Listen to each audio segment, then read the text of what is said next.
ইরানের সরকার পরিবর্তনের যে কোনো প্রচেষ্টা কখনোই সফল হবে না। মধ্যপ্রাচ্যের চলমান উত্তাপের মাঝেই এই সরাসরি হুঁশিয়ারি উচ্চারণ করল চীন। ৮ই মার্চ বেইজিংয়ে ১৪তম জাতীয় গণকংগ্রেসের ফাঁকে আয়োজিত এক সংবাদ সম্মেলনে চীনের পররাষ্ট্রমন্ত্রী বলেন, মধ্যপ্রাচ্যে চলমান অস্থিরতা ও সামরিক সংঘাত অবিলম্বে বন্ধ করতে হবে। সম্প্রতি মার্কিন প্রেসিডেন্ট ডোনাল্ড ট্রাম্প দাবি করেছিলেন, যুক্তরাষ্ট্র চাইলে ইরানের নেতৃত্বে পরিবর্তন আনতে পারে। ঠিক এই প্রেক্ষাপটেই সামনে এলো বেইজিংয়ের দৃঢ় সতর্কবার্তা।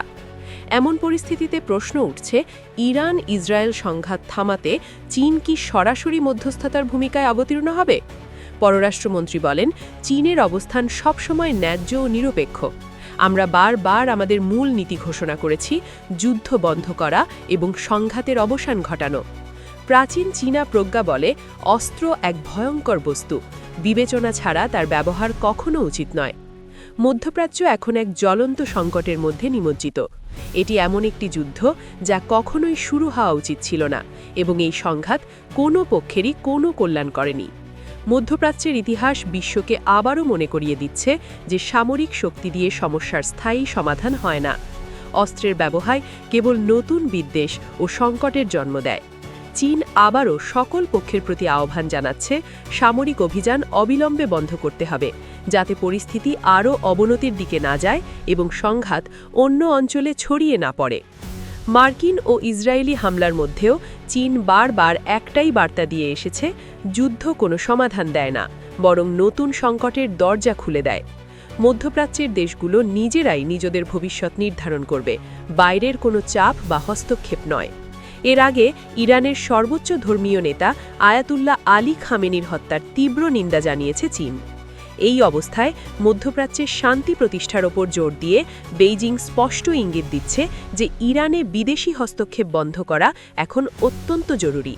চীনের মতে, ইরান ও উপসাগরীয় অঞ্চলের সমস্যাগুলো সঠিকভাবে নিরসন করতে হলে কিছু মৌলিক নীতি অবশ্যই মেনে চলতে হবে। প্রথমত, জাতীয় সার্বভৌমত্বের প্রতি পূর্ণ সম্মান প্রদর্শন করতে হবে, কারণ সার্বভৌমত্ব হল বর্তমান আন্তর্জাতিক ব্যবস্থার মূল ভিত্তি। চীন বলছে, ইরান ও উপসাগরীয় অঞ্চলের সব দেশের সার্বভৌমত্ব, নিরাপত্তা এবং ভূখণ্ডের অখণ্ডতাকে সম্মান করতে হবে এবং তা কোনোভাবেই লঙ্ঘন করা চলবে না। দ্বিতীয়ত, সামরিক শক্তি বা জবরদস্তি প্রদর্শন থেকে সরে আসতে হবে, কারণ বল প্রয়োগ কখনো যুক্তির বিকল্প হতে পারে না এবং বিশ্বকে জঙ্গলের আইনে চলতে দেওয়া হবে না।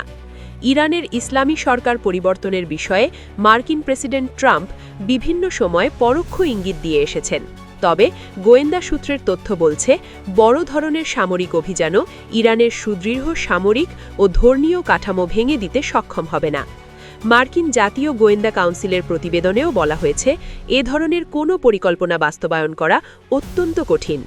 বিশ্লেষকদের মতে, ইরানের ক্ষমতার কেন্দ্রে থাকা আইআরজিসি অত্যন্ত শক্তিশালী ও প্রভাবশালী একটি প্রতিষ্ঠান এবং তাদের সক্রিয় সমর্থন ছাড়া সরকার পরিবর্তন কার্যত অসম্ভব।